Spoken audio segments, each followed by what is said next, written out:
And once we finish here in Phoenix today, 2 races to go in the chase for the championship. Next Saturday, 1 Eastern on TNT, the NASCAR Busch Series race from Darlington, presented by Yamaha ATVs.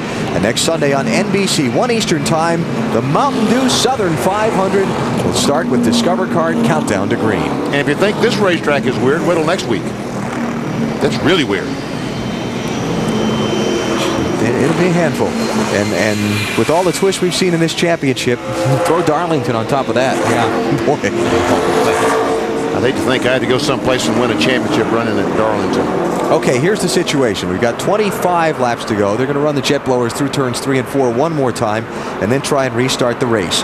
On the speedway, 2, 4, 6, 8, the top 9 did not pit. First guy on and off pit road, Bobby Labonte, who restarts in 10th. And there was quite a debate as to whether or not Dale Earnhardt Jr. should pit with his team. Huh, Matt? It's getting dark and it is still sprinkling. Tony Eury Sr. allowed to debate whether to pit for 4 tires or stay out. Well, you know, after tires cool off, they're not too bad, you know. They're probably 3/10 off what the new tires are. I think our car's that much better than the rest of them, so it was a debate. He definitely didn't want to stay out there, but he was lobbying hard. Well, he always does, you know, but he says he can win a race in 10th. That's where Bobby came out, but it took us 40 laps to get by those lap cars a while ago, which one of them held us up so long got wrecked over there, but there's still one more out there that's pretty bad. So, you know, lap cars get out of the way, you can go, but if they get hung up behind them lap cars, they're not going to go anywhere. Driver 8, who won here last year, will restart from the 3rd position, Dave. A lot on the line right now for Robbie Loomis and the 24 team. He asked not to talk to us on camera right now. I'm beginning to think it's just me. They have made the decision to stay out and on old tires, try to win this thing or see the rain come. A lot of palms up here telling the NASCAR officials just how wet it's getting. Marty? Well, Jimmy Finning, it's been a stressful day for you and Kurt Busch, but this may turn out to be all right. Well, I'll tell you, you know, the guys worked hard. We kind of were 1 lap short on our fuel, ran them out. You know, we're going to try making on 1 more stop, but, you know, we gamble and come short. But right now, where we're sitting right now, maybe we can benefit off this deal. He has no first gear. Will that affect his restarts in any way? No, we're not starting in first gear anyway, so we're good to go. Kurt Busch does have no first gear in his car, and sometimes that's a problem, but so far it has not been an issue in terms of other gears letting go in the 97 car. And that really shows you where the 97 heads are at right now. You don't gamble when you're points racing. Oh, that's right. You can't. They're going for it. Yeah. Kurt sitting in 8th place. He picked up 6 positions when cars in front of him pitted under this caution flag. Matt Kenseth went to the garage. The engine failure bring out the caution. Matt has left the racetrack, and we are not able to interview him, or he's left the garage area anyway. So Matt Kenseth with back-to-back did not finished races for the first time since the beginning of his rookie year. You know what's going to be interesting on this restart too is Robbie Gordon. Robbie's still sitting in 5th, but if he's got an engine problem and all those lap cars are going to be lined up there as well, that's going to be a jam. Oh man, that is. I wonder if the other teams realize that the 31 car is on 7 cylinders. I think they do, because he's smoking even on the pace lap, or the yellow here. Well, and here's another thing to throw into the mix, is if the hopper's not already full enough, but if this race sees more weather come in. Obviously, they've got the jet blowers out there now trying to dry off a little bit of drip that has come down here in these last couple of minutes, but they're saying 2 laps until the restart. But how many more laps of this race are going to happen? Adds a little urgency to it, doesn't it? I guess it does. Dave, is it raining? Well, Jeff Gordon, of course, talking about how much rain is on his windshield, and then he added, I don't want to be the one to test a somewhat damp track going into turn 1. Exactly. How about Earnhardt? What's he saying? Is it raining hard in his car? If it's raining in his car, he's got some problems, doesn't he? That's happened to some people. And Casey Mears has never won a NASCAR Nextel Cup race. How about the 8 cars? Is it raining in his car? Driver 8 says it's not too bad, but if we wait much longer, we may have issues. He also says it's getting darker and darker. Marty? Well, Matt, Todd Berrier told Kevin Harvick to come down pit road and pit, and the driver just didn't cooperate, did he, Todd? Well, no, he didn't cooperate, but that's pretty good right now because the first car to pit's 10th in line, and we're winding down to 22 laps to go. So he made the right decision by not coming in here because all the guys didn't come in with him. I just get it going here again. There's such a cushion between us and the cars that's got tires that'll still be entertaining compared to the end. I asked him about the engine problem for his teammate Robbie Gordon. He said, not worried about his engine at all. Matt? Jimmy Ellis, you've got the track position. Can your man do something with Jeff Gordon? Well, I think so. I think we might have a shot at him, but that one behind us is the one I'm kind of worried about. He's been class of the field all day long, and he ran us all down from a long ways back. But, you know, it's 20 to go, and Jeff Gordon and Dale Jr. are pretty good at peeling their gloves off and climbing up on that steering wheel. So I'd say we're getting ready to take racing 101 to 102 right here. We'll see how he does. But we've had a good day here with Target Dodge. All the Target people are here and want to say hello to all them, and glad we're having a good day. Hope we can just finish it off. Casey Mears trying to become the first driver this year to score his first career win. Bill?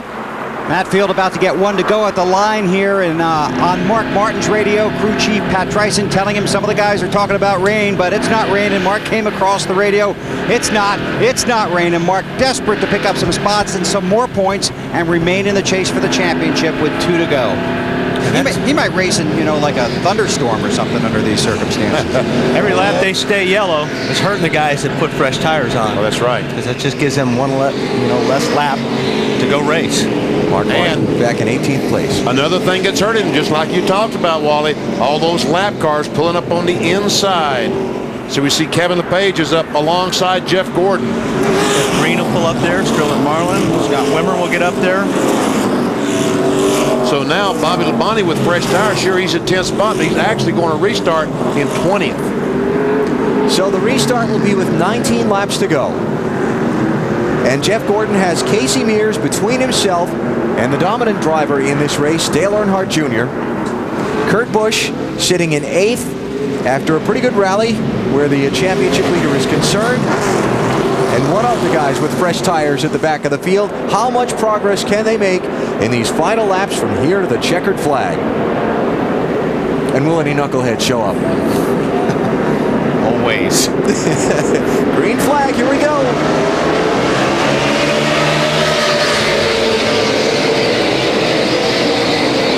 Got 24 clears him. See a 31 car, smoke coming out of that car as it is down on a cylinder.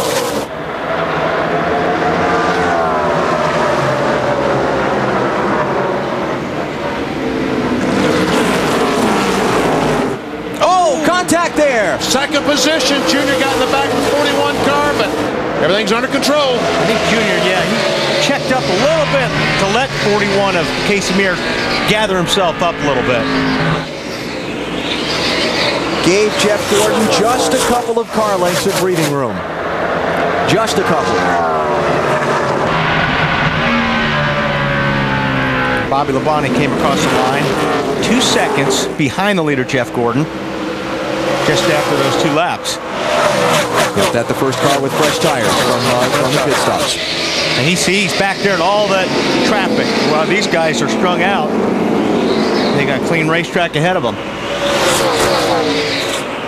43 car Jeff Green right behind Earnhardt Jr. is the first car 1 lap down. I tell you what, this 41 car, Casey Mears, is closing in on the back of the 24, Jeff Gordon.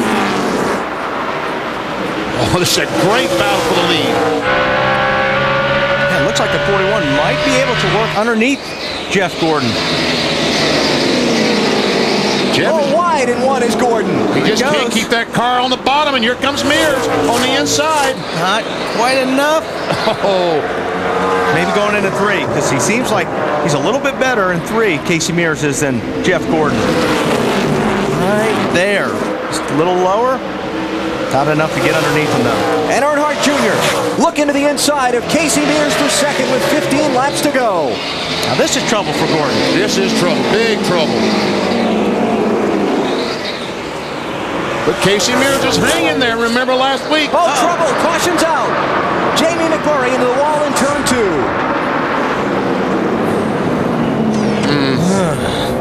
2. And a huge question right here. Where they froze the field, was Earnhardt Jr. in front of Casey Mears or not?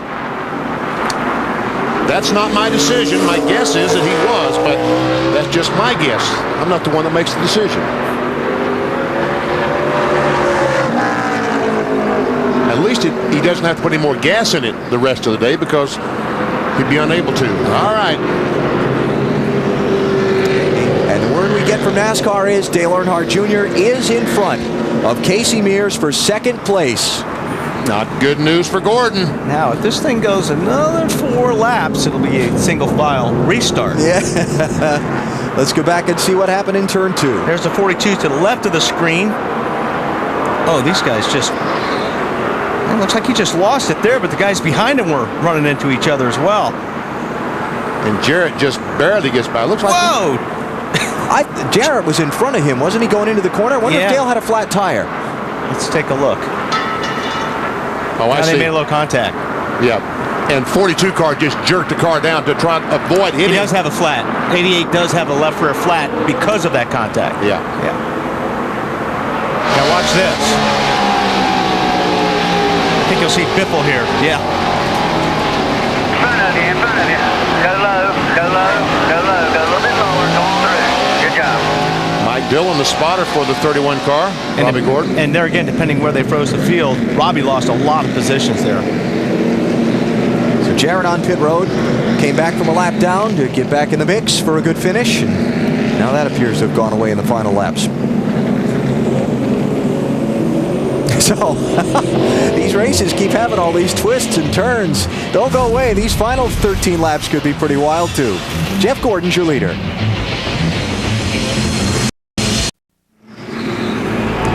The chase for the Nextel Cup at Phoenix International Raceway. 3 races to go and only 11 laps remaining in this one. A dramatic finish set up here in a cloudy Phoenix, Arizona. The restart's going to come with 10 laps to go. Jeff Gordon with Dale Earnhardt Jr. right on his bumper. And I know there's probably, maybe not Jeff Gordon, but there's about 22 guys that wish they would just wait one more lap so they could just go single file restart and not have these cars down on the bottom that are a lap down, this close to the finish of the race. Larry Carter, Rusty Wallace's crew chief, just ran down to tell the 41 team that his guy sees a flat left rear tire on Casey Mears' car. Casey's thinking about riding it out with so few laps left. Oh, man. Well, with the championship leader Kurt Busch not that many cars behind Casey Mears, this could be big. 10 laps to go. Well, he's going to know if it's flat in the second here, VP. Just got bumped by Harvick. And Junior right up Jeff Gordon's back bumper.